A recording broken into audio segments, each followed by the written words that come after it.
दोस्तों नमस्कार। आपका हार्दिक स्वागत है आपके अपने चैनल लीगल आई में। यह अंधकार से प्रकाश की ओर चलने की व्यवस्था का चित्रण करता है। आज हम विचार करेंगे मन के बारे में। ऋषि मुनियों ने एक सिद्धांत में ही सारी समस्या का समाधान कर दिया।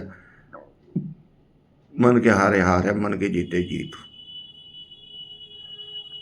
यानी कि ये इतना इम्पोर्टेंट टूल्स है कि इसको अगर जीत के साथ लगाया जाता है तो जीत की संभावना बढ़ जाती है, और हार के साथ लगाया जाता है तो हार की संभावना बढ़ जाती है।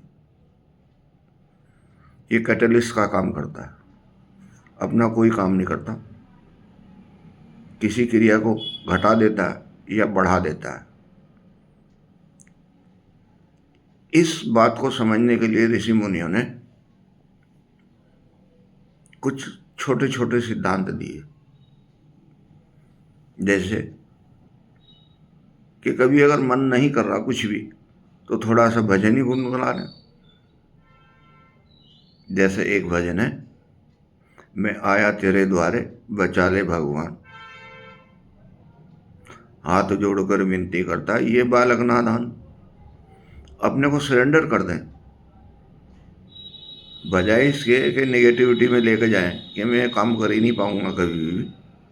शरणागत हो जाएं। जैसे जैसे शरणागत होंगे ऐसे ऐसे मन की फ्रीक्वेंसी तो अपने आप बदलती रहती है। इसकी चाल को समझना भी आसान काम नहीं है।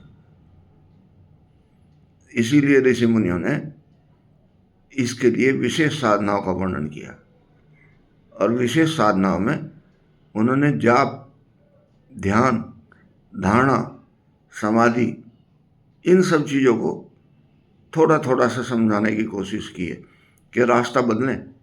जब आप रास्ता बदलेंगे तो आपकी यात्रा सुगम हो जाएगी। आप अपनी यात्रा सुगम अगर करना चाहते हैं तो आपको अपने रास्ते बदलने पड़ेंगे। एक विद्वान ने कहा कि 1 किलोमीटर 1 मीटर के बराबर हो सकता है। उसको पूछा दूसरे विद्वानों ने, भाई ऐसे कैसे हो सकता है? तो उसने समझा कि अगर आप अपने टूल्स बदल लें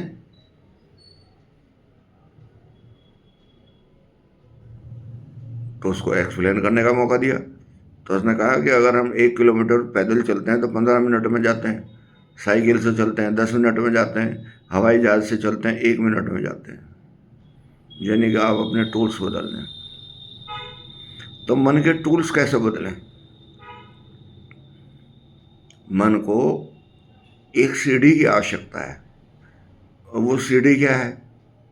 जाप, ध्यान, धारणा और समाधि। किसी भी स्तर पे आप चले जाओ, जो भी आपको सवारी मिल जाए उसमें ट्रेवल करें और अपना यात्रा सुगम तरीके से पूरी करें। यही जीवन का सार है। इस सार में जगह जगह बाधाएं आती रहती हैं। उन बाधाओं से निपटना आसान काम नहीं है, लेकिन अगर शरणागत होगे तो बच निकलोगे।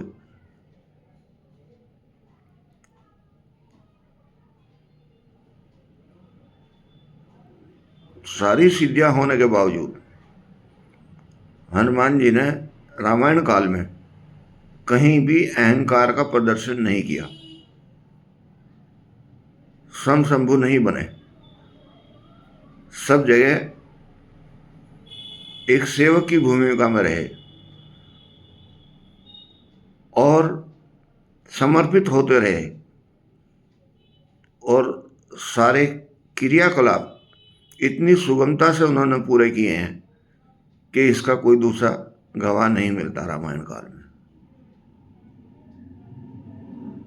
न किसी से बतलाते मिले, न आराम करते मिले, हर समय कर्मशील रहे।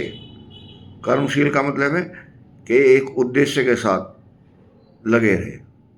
इसलिए इस मन को ऐसे ही पकड़ो जैसे कोई उद्देश्य के लिए कोई काम करना हो, और उसके लिए देव जगत की सहायता लो। अगर नहीं समझ में आ रहा तो भी वो बहुत आसान है कि ईश्वर की शरणागति करो।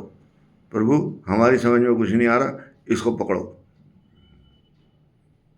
जैसे एक बच्चा कहता है, पापा ये गुब्बारा मेरे से फूल नहीं रहा, आप उसको फुला देते हैं, वो खुश हो जाता है।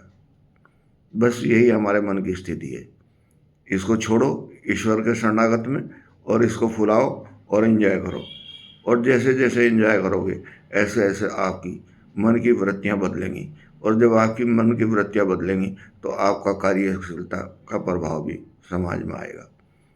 और ये जो समाज का जो रसास्वादन आपको आएगा, जो प्रेम आएगा, जो आंतरिक सर्किट जागेंगे, जहाँ आनंद में कोश चेतन होगा, ज्ञान में कोश चेतन होगा, विज्ञान में कोश चेतन होगा, तब आप संपूर्णता की तरफ बढ़ेंगे। अभी तो आप अपूर्णता में ही हैं, और उस अपूर्णता का फ़ायदा उठाने के लिए आपको शरणागत होना ही पड़ेगा।